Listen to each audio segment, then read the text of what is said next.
Olá pessoal do Dr. Tips, eu sou Júlio Motti Ancona Lopes, cirurgião torácico, e hoje vamos falar sobre derrame pleural. Então, o que é o derrame pleural?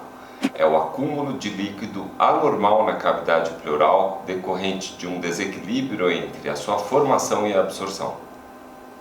Lembrando que uma pessoa normal tem um volume normal de líquido dentro da cavidade pleural em torno de 0,2 ml por quilo de peso. Ou seja, um paciente de 60 kg tem em torno de 12 ml de líquido pleural. O derrame pleural, então, acontece por alteração na microcirculação pleural. Então, são 5 situações distintas. A primeira, por aumento da pressão hidrostática, como ocorre na insuficiência cardíaca congestiva. A diminuição da pressão osmótica, como na síndrome nefrótica. Por aumento da permeabilidade dessa microcirculação, como nos casos de pleurite e nas infecções pulmonares.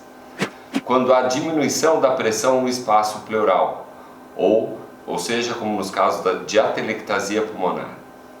E quando há bloqueio da drenagem linfática, como ocorre nos linfomas. Do ponto de vista clínico, os sintomas geralmente estão relacionados com a patologia de base. O paciente pode cursar desde assintomático até insuficiência respiratória franca.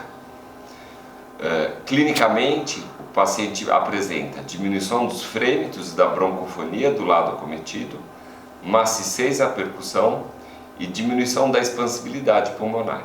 O raio-x de tórax é uma ferramenta importantíssima no diagnóstico do derrame pleural.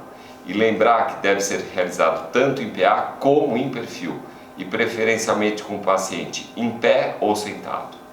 O derrame pleural aparece com uma opacidade homogênea e, além disso, no momento da avaliação do raio-x deve-se buscar outras anormalidades radiológicas associadas, que podem auxiliar no diagnóstico diferencial do derrame. O derrame septado é aquele que não está solto, que não está livre na cavidade pleural e é muito facilmente visto no raio-x em perfil. O ultrassom de tórax é uma outra ferramenta que pode ser útil no diagnóstico do derrame pleural, útil tanto no diagnóstico como no tratamento. Ele auxilia o médico no momento que se vai fazer a toracocentese, a punção, qual é o melhor acesso, a melhor janela para se acessar a cavidade pleural. Além disso, o ultrassom permite medir o volume de derrame que está coletado na cavidade. Entretanto, ele tem pouca sensibilidade quando há espessamento pleural associado. A tomografia é a ferramenta mais importante na avaliação do derrame pleural, depois do raio-x. Ela permite a identificação das lesões pleurais e pulmonares associadas ao derrame. Além disso, ela analisa a densidade tomográfica do líquido, auxiliando no diagnóstico diferencial, por exemplo, nos casos de hemotórax e MPM. Então, neste caso, nota-se o espessamento pleural e um derrame, que é como acontece no mesotelioma, no tumor pleural maligno, e neste outro caso, um derrame grande, um empiema pleural grande posterior e a atelectasia do pulmão adjacente. Então, como que se conduz um paciente que chega ao pronto-socorro com derrame pleural? Então, quando não se tem um diagnóstico firmado de uma doença capaz de explicar o derrame pleural, como por exemplo, uma insuficiência cardíaca congestiva ou neoplasias disseminadas que cursam com derrame, o derrame pleural deve ser estudado a partir da toracocentese. Então, o paciente chega ao pronto-socorro sem que eu tenha uma causa possível do derrame, o paciente deve ser submetido à coleta do líquido pleural. Nesta coleta se faz análise bioquímica, incluindo o ADA ou adenosina deaminase, que é o exame laboratorial que auxilia no diagnóstico da tuberculose pleural. Nesta análise do líquido pleural se faz a contagem diferencial de células, a realização de citologia oncótica, culturas e bacterioscopia direta.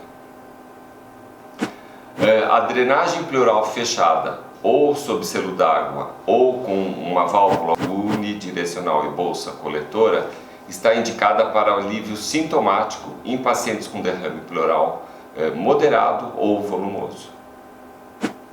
Todo paciente que tem o seu líquido pleural coletado, ele deve ser, o líquido pleural deve ser estudado de forma a classificá-lo como um transudato ou um exudato.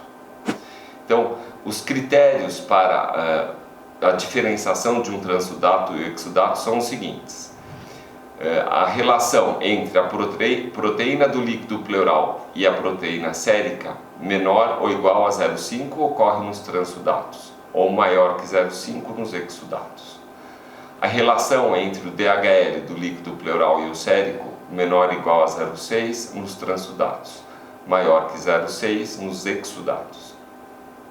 E o DHL no líquido pleural maior que 2/3 do limite superior no soro, isso ocorre nos exudatos e não ocorre nos transudatos. E lembrando que a presença de qualquer um dos 3 critérios de exudato é suficiente para a sua caracterização e a presença dos 3 critérios do transudato é necessário para a sua caracterização. Então, quais são as causas mais comuns de transudatos? A embolia pulmonar, as atelectasias, a hipoalbuminemia e a síndrome nefrótica. E quais são as causas mais comuns de exudato? As neoplasias, as doenças infecciosas como as pneumonias e a tuberculose, e a trombose e o TEP, e os casos de TEP. Nos pacientes que têm um exudato, há indicação de biópsia de pleura. Lembrando que ela pode ser realizada através de 2 formas, por uma agulha, então uma punção biópsia de pleura, que geralmente tem um rendimento mais baixo quando comparado pelo segundo método, que é através de uma pleuroscopia. Então, como manejar o paciente que chega ao pronto-socorro? Inicialmente se faz uma avaliação clínica completa, incluindo os antecedentes pessoais. Deve-se solicitar exames gerais, inclusive aqueles citados por critério de Light. E lembrando sempre de se pedir um coagulograma, uma vez que o paciente vai ser submetido a uma toracocentese. Em seguida, os exames de imagens, raio-x ou tomografia.